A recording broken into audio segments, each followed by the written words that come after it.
Hi, and welcome to Two Tired Teachers. We are coming at you from Lost Maples State Natural Area. Now, Also known as a state park. your first question may be, and was ours, what's the difference in a state park and a state natural area? And we were told that a state park is more for recreation as such, so it may have playgrounds, boat ramps, things like that. Fishing piers. State natural area, they try to keep it in as natural a state as possible. The trails, etc. And believe it or not, we don't see a lot of maple trees in Texas. And so it makes sense it would be a state natural area. And one thing we want to say about this particular, we're going to call it a park, I'm sure, is we have tried to get in here a number of times in the past. And this is just kind of an accidental stop. The place we'd planned on stopping didn't turn out to be exactly what we expected. And so we got online and we were going to be here 3 nights. We stayed 1 night in a different site, two nights here. But this is a park this is a Tuesday morning. Yes. And I believe all but about 3 sites are full. And that's for our Texas state parks that are near major urban areas. During the week, they're pretty empty, and they fill up on the weekend. Whether it's McKinney at Austin, or Mineral Wells, or Cedar Hill at Fort Worth, Dallas. Or Ray Roberts, or any of those others that are anywhere near a major city. But this one, we have looked. Yes. And we have tried. As a matter of fact, in just about a month, we're going to be back in this same area. We had tried to get reservations then. Just didn't work out. And I heard one of the park hosts saying that there are some people that get online as soon as the reservations open. 5 months in advance. Because they want a specific site. And so... And quite honestly, I haven't seen any sites that look particularly better than any other sites. They're about the same. They all have these little covers.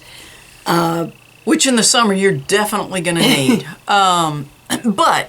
And especially if you want to be here in October or November, oh gosh, yes. you're going to need to book well in advance.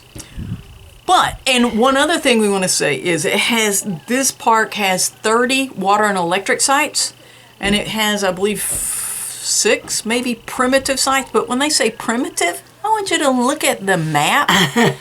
Primitive means you're going to be hiking probably 1.5 miles or 2 miles into your campsite, carrying whatever it is you need. So, understand when it says primitive, it doesn't just mean you don't have hookups. It means it's out there. There were some fishing ponds out there, and so I had asked what's in them, and was told they're perch. There are bass, which are catch and release only, and then they had stocked catfish. So I hiked 1 mile in, which is beautiful. I mean, the worst that was going to happen was I was going to have a lovely hike. I was very impressed with the trail. I went the mile, and then I went a little further to go on down to the other part of the ponds, and all of it was a nice, well-marked, wide path trail, and it was well used. I saw a number of people coming and going, and so understandably so. And I had heard there was a waterfall, and then as I was heading on that direction, asked a woman, and she said, well, it's sort of a trickle right now. We haven't had any rain at all, and it's on up there a way. So I didn't go that far. But it was beautiful, and these bluffs are home to a lot of various birds, and so there are bird blinds and bird watching areas all around. So Lost Maples has over 10 miles of trails, and like I said, a lot of them are well used. And the first mile of the trails is bike and hike. Mountain bikes. Mountain bikes.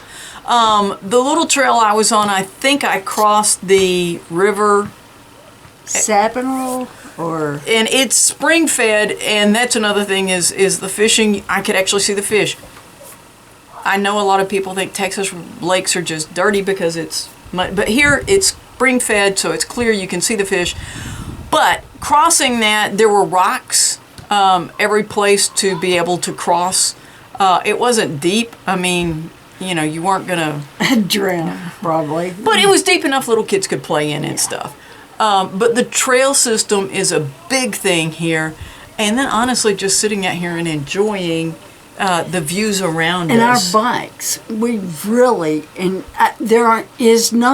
there are not many roads in the park. So I mean, we rode outside the park a bit, going down to Vanderpool. It is not heavily trafficked.